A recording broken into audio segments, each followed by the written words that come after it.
Hi there, and welcome to our next episode of Authenticity. My name is Megan Niesler, and I'm the Executive Director at Leafring Counseling Services in Orlando, Florida. We are a counseling agency committed to creating safe places for people to change their story. And we're using this platform to have some authentic conversations about mental health. And so I'm joined today by one of my staff members, Brandi Wadley. How are you, Brandi? I'm doing well, thank you. So glad to be here. Thanks. And you're drinking vanilla bean macaroon tea, right? Is that what I we decided we am. were? Yay! So, Brandi, introduce yourself. Tell us a little bit about you, who you are, and how you've been connected to LCS. Awesome. So my name is Brandi Wadley. Like she said, I'm a licensed clinical social worker. I have two little boys. I actually just had my second boy in March. So I'm coming off maternity leave and I'm so glad to be back. I know Megan we went to the same church. And actually, my husband, there's a lot of history. My husband has known Megan his whole life, I feel like. And I learned about LCS actually through a LCS Sunday, which was so fun. And then later down the road, Megan asked me to come and work with LCS, and the rest is kind of history. And I think my mother-in-law actually used to work at the front desk as well. So there's a lot of history there. She did. You say that I asked you to come work for us. I would describe it as I hunted you down for months and met with you. We had a couple lunches together, and I'm like, Brandi. Yes. And then I have known your husband since we were in grade school. My mom directed a children's choir at Ascension, and we both sang in it. So anytime she comes to Ascension, she's like, "Oh, there's Josh. He sang in the children's choir with you, Yep. So we do have a lot of connections here, and you have been on our staff now officially almost a year, right? No, it's been a year. Yeah. I actually came back the week of maternity leave, back from maternity leave. It was 1 year. That's amazing. Yeah, we've been so blessed. You run our older adult program. You've done a lot of things in the community for us. And you have your own client load that you see here too. And Brandi and I have pretty similar personalities. So when I was like, you want to have an authentic conversation? She's like, when don't we have an authentic conversation, Megan? That's very true. Yes. Right? Yes. So I really wanted to chat with you about what life has been like with a newborn during COVID.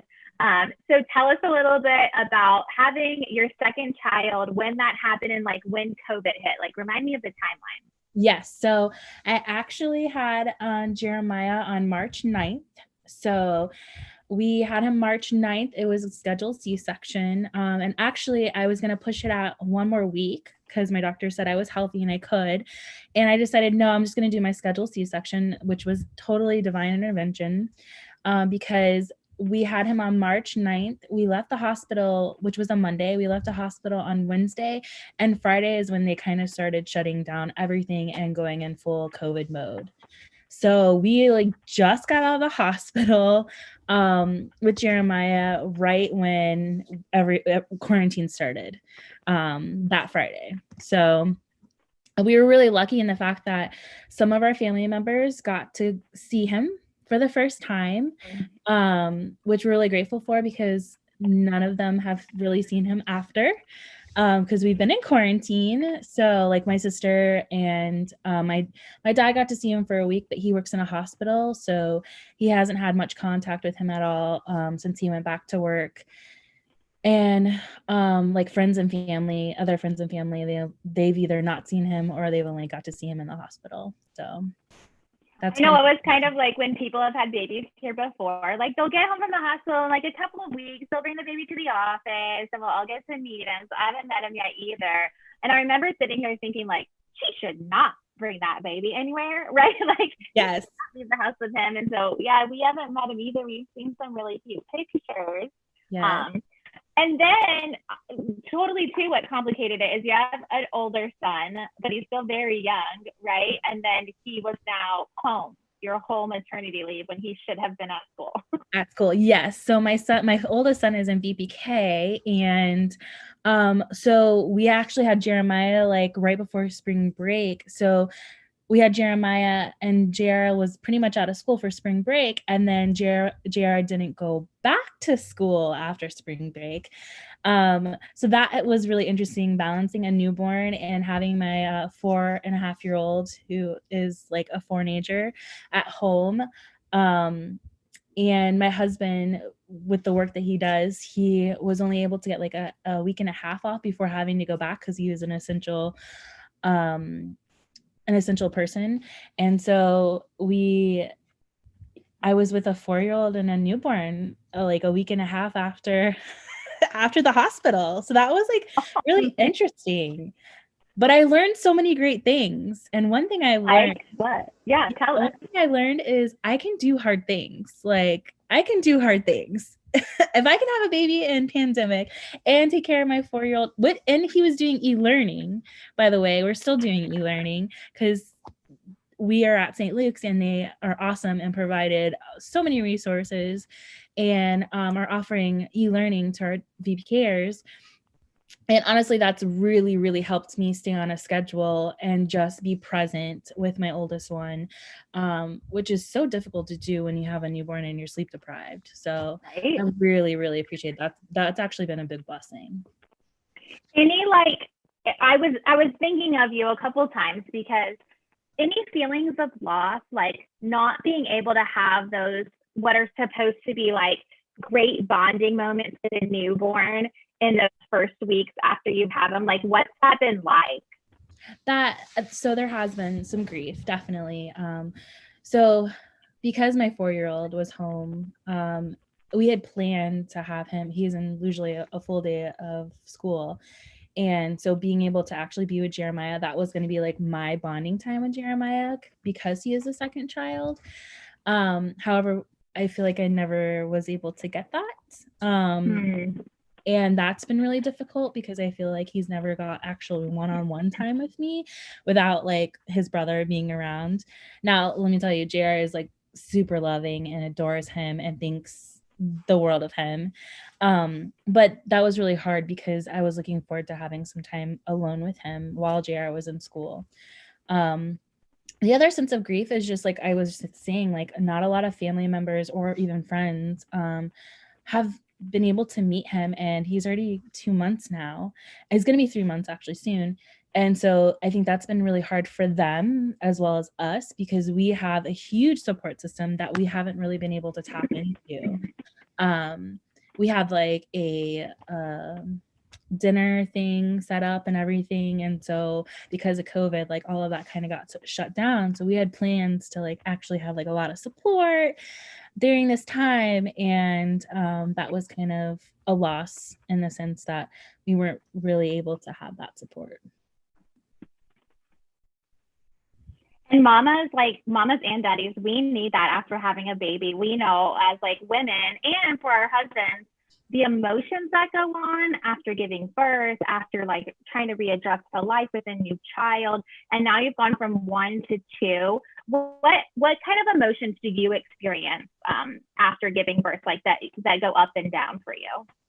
Well, I think, so with my first one, full disclosure, I definitely had postpartum depression, anxiety.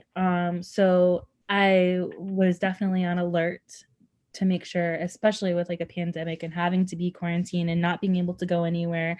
And I'm a very extroverted person and I love people. I feed off people. I want to be at Disney and I like I get so much energy from that environment. So just being aware of those signs and symptoms, because as soon as you give birth, I mean, your hormones are going on. I remember waking up and like, I didn't have this with the first one, but waking up and I was just sweating and just like heat flash, like, or hot flash. Like, I didn't even know what that was. I was like, what is happening to me? So having like and there was just hormonal changes. And then you go through like, just the sadness, the happiness, the joy, the sleep like sleep deprivation, like my worst days were during the days that I like had sleep deprivation. And I'm like, am I having postpartum or is this sleep deprivation? Like, which one is it? Because seriously, right now, like I'm so tired and I can't function. So like it's just a roller coaster, and then on top of just like the COVID stuff, I think having to be aware of how that's going to affect my 4-year-old, how that's going to affect Jeremiah, my newborn, wearing masks, and like he hasn't been anywhere except for the doctors.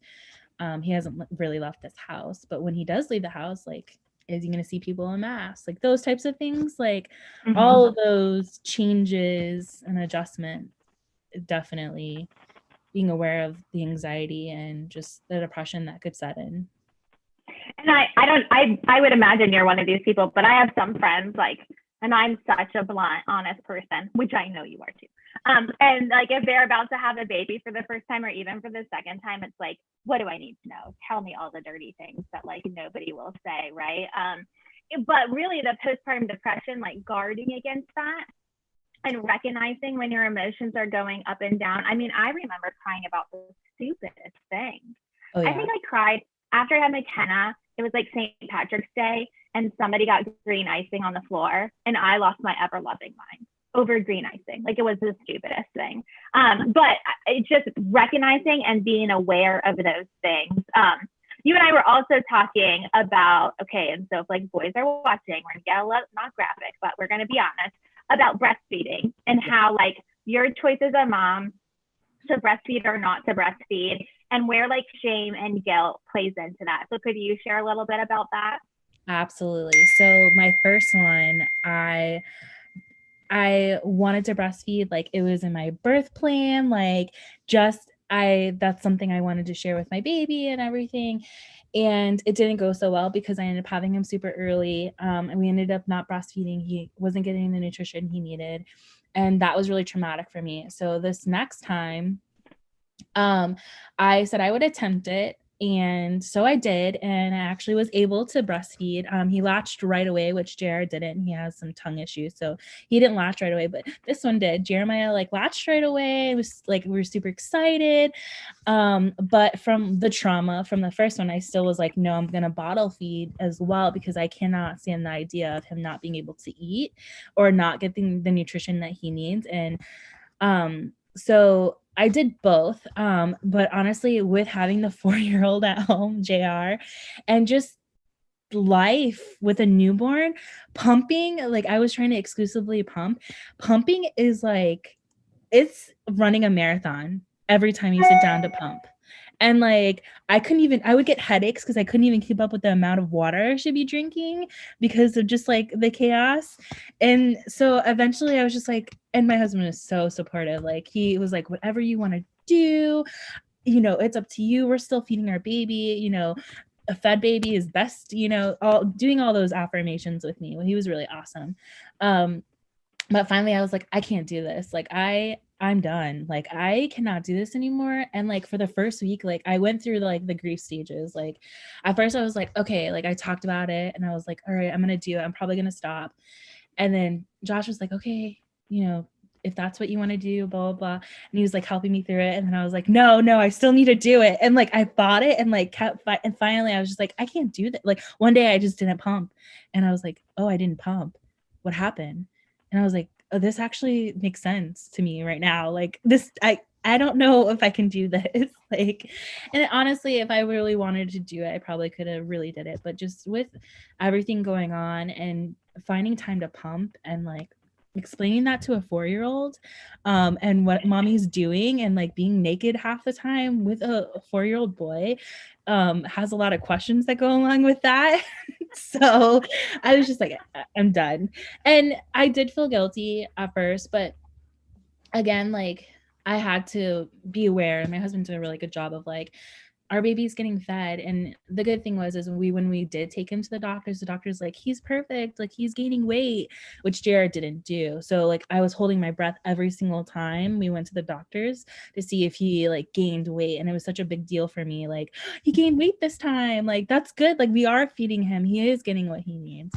And once I was able to like, that clicked in my head, like he's getting what he needs, then I was able to kind of let it go at that point. I think that's probably the piece that's associated so much with like the shame. Well, I think there's two pieces with breastfeeding. One is like we're all told like that is supposed to be the bond. Like that is the bond between you're the mom and the baby, and how important it is, skin on skin and all of those things, which I totally believe you can do that without having to breastfeed.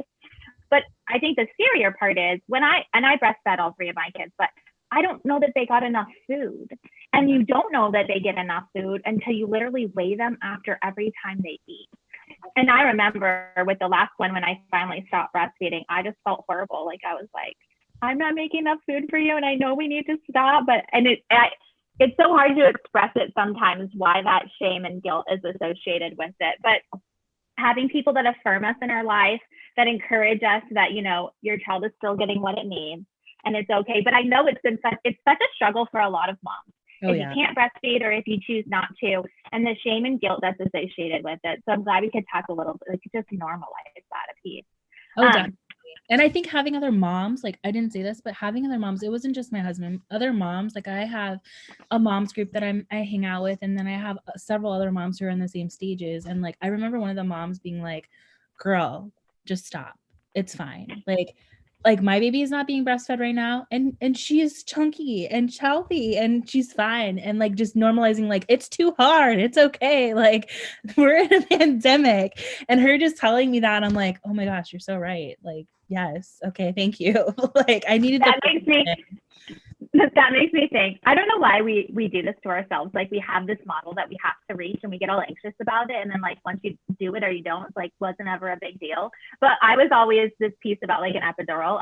And my mom, who's was an OBGYN nurse my whole life, was like, nobody's gonna hang a sign for you because you didn't get an epidural. Like, you know, so she was always, I wonder where I get my bluntness, but it's kind of that piece like we build up in our head, like we think we have to do it this way. And then when we don't meet that expectation, the world did not end. No, not at all. And Jeremiah is so healthy and chunky. Like he's my chunky baby, actually. Like Jeremiah was very thin and like he was average, but Jeremiah, he's huge. Like I feel like he's huge. He's not probably to some people. Some people are having 10-pound babies now, but like he is huge. So like I'm very happy in that. I got my chunky baby and that he's being fed well, and you know, so it made a difference. Definitely. Let's talk about another loss in your life. Okay. Because Disney World is closed. Oh my God. And Brandi Wadley is the biggest Disney World person. She even brought Animal Kingdom to her living room. Tell me about that. So my whole family is obsessed with Disney. It goes back. Even in Josh's family, Josh always had an annual pass as well. We always did several family trips, and JR literally was, I think we waited until he was 10 months old to go to Disney. So his first time was like 10 months old. He got his first haircut.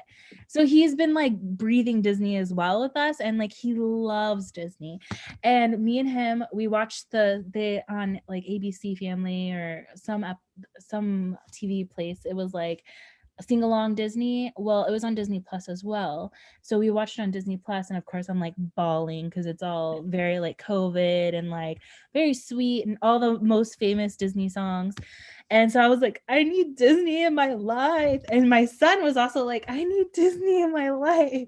So Animal Kingdom is his beyond favorite. And if you know my kid talks about animals like he's gonna be a zookeeper or a veterinarian or something. Like he knows every fact about every animal. And so we were talking about like just doing Animal Kingdom. He's like, yeah, let's do it. And so we had a box and we made the Kilimanjaro Jeep and out of a box and decorated it together one morning. And then we decided, because Disney put out all of the like rides and stuff on YouTube, so we pulled up that and we watched that. And JR has like every animal known to man, and he like put all his animals out, just like the like safari ride, because we've been on it 1,000 times. He knows exactly where all the animals go. So we just like did it together. And then I had like a blanket that has the castle on it, and I tried to take a picture in front of the castle with the boys. and put their you had your ears. Yeah. our ears on. And we just had so much, it was just like a fun process. We got to make something together. We got to do it together. I made my husband videotape it and watch us go through the safari like 10 times together. It was super fun. I put Jeremiah, because he has little outfits that are tiny, like 3 months old or whatever, younger, and he's not gonna get to wear them to Disney. So I was like, I have to put him. So I think I changed outfits a couple of times so he could wear his Disney outfits. That was super fun. That was a really good time for sure. Well, what a great bonding moment with your older son as a new baby has come in, a tradition that you guys can continue right now. Yeah, everybody's gonna remember that forever. Hope so. I really do. It was super fun. So tell me what it's been like coming back to work after a pandemic, or no, during a pandemic. This is not over by any means. Yeah, what's it been like? Like, who do you leave the newborn with? Where are the kids going? How's it been, this transition back to work? Well, luckily, I have this most amazing CEO and boss supervisor who values family time and families, and has allowed me to do a lot of my work from home. So I've been able to actually keep Jeremiah here.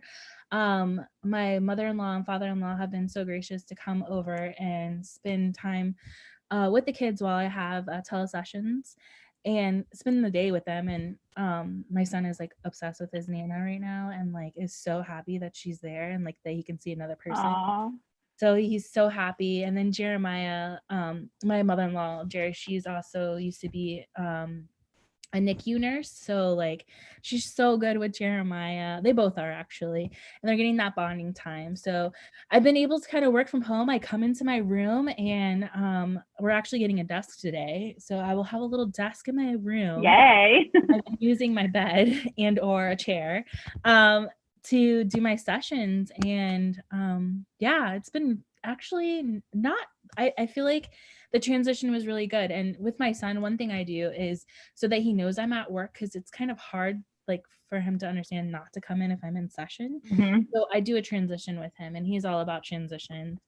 And so I say, okay, mommy has to go to work. Will you take me to work? And so he holds my hand and he takes me to the room and then shuts the door, and I put the sound machine on. And that's been really, really helpful in working. He has not, knock on wood, watch him run in here now, but has not come in during a session.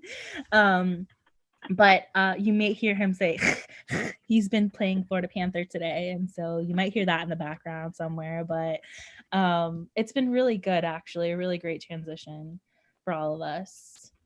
That's awesome. And so you've come back, but are you like your third or fourth week back, I think now? Yeah, it's my third week. Yeah. Mm-hmm. And you like, tell us the population that you love to work with the most. We know you're taking new clients, but tell us like, who's your population that you really enjoy working with? Well, I'm working with the older adult programs right now. That's one of my bigger populations that I'm working with. And because of the COVID, we've kind of had to change some stuff with our programs. So I've had less contact with them, but we're trying to do a lot of social media stuff to kind of still help them and provide services for them. We're doing a call-in line, which I think is really helpful. And then having some staff being able to do face-to-face or telehealth with them as well. And then I love working with kids, actually, and moms and dads. I've had a lot of, I started a teens group, which I love teens. They're my favorite, I actually would say, like middle school, high school. Like I'm like, yes, let's do this. Let's dive in. Let's do this. So I started a whole new world group for teenagers, 14 to 17. And I have a couple people in the group, and they're super awesome. Their stories are amazing. And just kind of talking about COVID and what it means for them. The thing I love about teens is like they have real problems too. And I think a lot of times, because adults, we have big problems, we don't always hear what they're saying. So I love being able to give them the space, and just like they're so creative, and like they're just, the new generation is so interesting to me. So it's been a lot of fun. I love working with them. So yeah, that's, I think, out of all the population. And do you sorry, go ahead. Do you like the telehealth platform? Like, what's been unique about the telehealth platform for you? How have you enjoyed that? So At first, okay, so I had apprehension, right? Like, I'm a relationship therapist. Like, I would like to build rapport and relationship with you. Like, that's like my number one goal when I'm working with you. And so at first I was like, how am I gonna do that over telehealth? Like, I'm a like be in person, like touchy feel, like not that I touch and feel clients, but like I like to see the person and their expressions and everything. So I was like really, really nervous because I've never done telehealth. But now that I'm actually doing it, I'm finding that I'm connecting with clients a lot faster than I maybe would in sessions, or about the same. And I like it because they're in their personal space. There's something that's said about that. Like, I'm able to see like their backgrounds and like they're comfortable. Like, one of my clients, she does her sessions in bed and she feels so relaxed and like less, if she would have to come in the office, I could totally see maybe being anxious and doing something like that. So it's really opened the doors. I also feel like there's that sense of security, and so they're able to open up more. And so I'm finding that I'm actually building rapport just fine, and getting to the issues pretty quickly, which is really nice. So that's one of the things I really like about telehealth. And right now, because of the pandemic, we're allowed to touch other people in other states. Before we were staying in Florida, but now I can talk to someone in Texas or wherever and kind of still provide that support. And I'm actually really enjoying that as well because I'm meeting people from all over the place. So that's really unique in this situation. I think too, for us as a staff, it's just helped us. We got our like Zoom room all set up today. I'm so excited to share pictures. I should have done this down there. I will do that next time. And we have staff in different cities in Florida. And so I feel like our staff has bonded a bit more, if that is even possible, not being face to face. So I think it's just been, and I feel the same way with clients. Like, it's a unique opportunity to see their room and see their space and the things that they enjoy. And I do think that they are more relaxed for sure, especially the adolescents. I think they are way more relaxed. Oh, yeah. On telehealth for sure. So as we wrap up a little bit, tell us what you do for your own personal self-care, especially becoming a new mommy of two. I know that's had to adjust and change some in your life. So what are some of your self-care habits? So I definitely been, one of the things that really kept me on track was actually the LCS book club. We read Girl Wash Your Face, and that was so healing and like just getting my head space out of like taking care of kids and into something about myself. I'm about to read Daring Greatly by Brandi Brown. She's one of my favorites. So that's been like super helpful. And I know that LCS is doing one on anxiety. So doing that, like reading, being able to kind of get out of the space of being with the kids all day long. Outside has been my life. Like, with a 4.5-year-old who's he's hyper, like he's just hyper. He probably could be diagnosed hyper. He needs to be outside. So I would take Jeremiah out there in his little stroller and we would do like daily walks. We do our nightly walk. We've been going on hikes on the weekend, which we always love to do. Like, me and my husband love being outdoors, but with the constraints of work and stuff, like it's always been harder for us to do that. And we always have busy weekends and now we don't. So we've been going in nature, fishing. My 4.5-year-old is like obsessed with fishing right now. So like doing stuff like that and getting in the sun and that vitamin D like has been so important.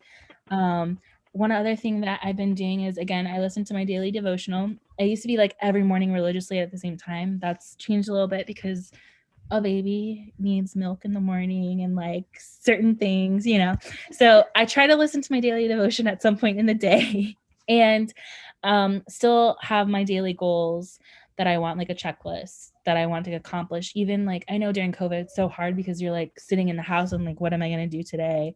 And having the kids, but like coming up with projects or a creative activity to do with the kids, like the Disney day. Like, I spend a lot of time like prepping for that.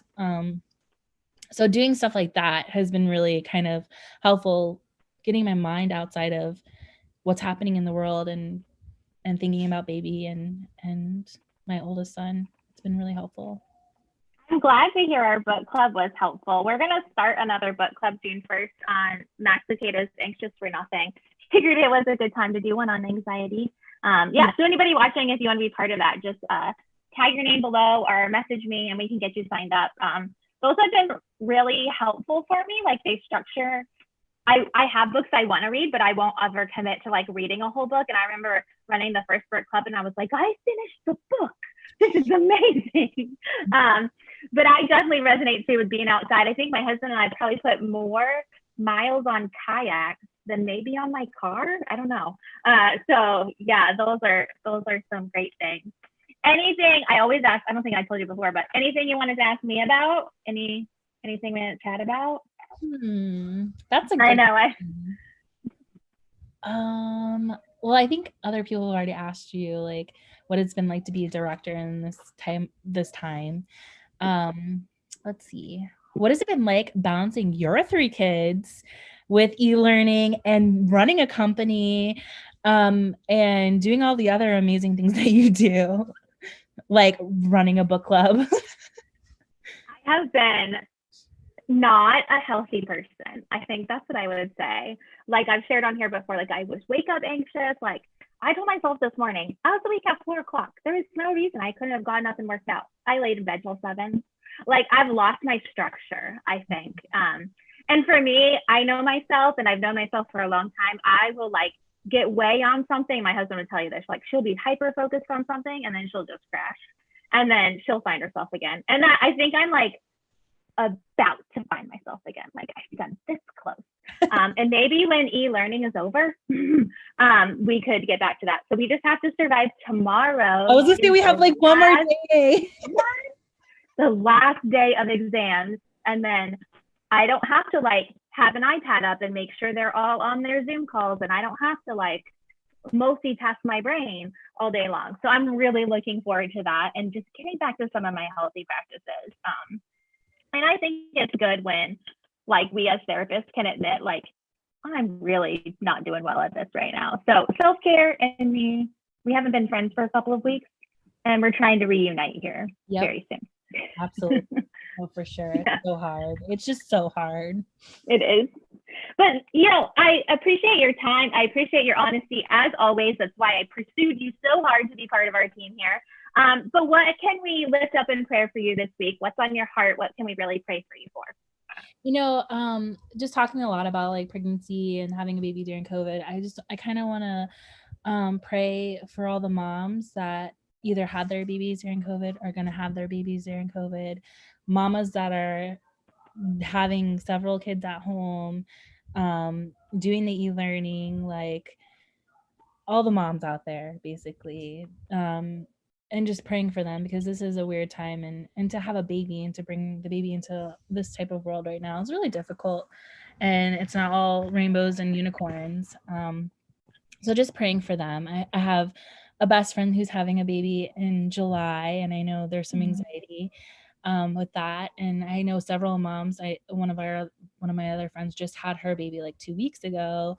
I have a mom that I know another mom who just had her baby a week before mine. So we all have gone through different struggles, bringing our babies into the world, and so that's just really been on my heart as well. So yeah. For sure. We will definitely lift that up. This is a crazy time. I always think it's crazy bringing a baby into the world. Like it's like this surreal thing, but to bring a baby into the world right now, I think I would be very heightened in anxiety for sure. Oh yeah. Well, Brandi, thank you so much for your time. I so appreciate you and being honest and transparent. So thank you for taking the time. Tell those baby boys we said hi, and congratulations on JR's graduation tomorrow from BPK. Yes, that's such a fun milestone. Yes. So tomorrow we will be back on with another episode of Authenticity. We're going to have the pastor Chris Johnson from Holy Cross join us tomorrow. So I look forward to seeing you guys, and thank you again, Brandi. Thank you.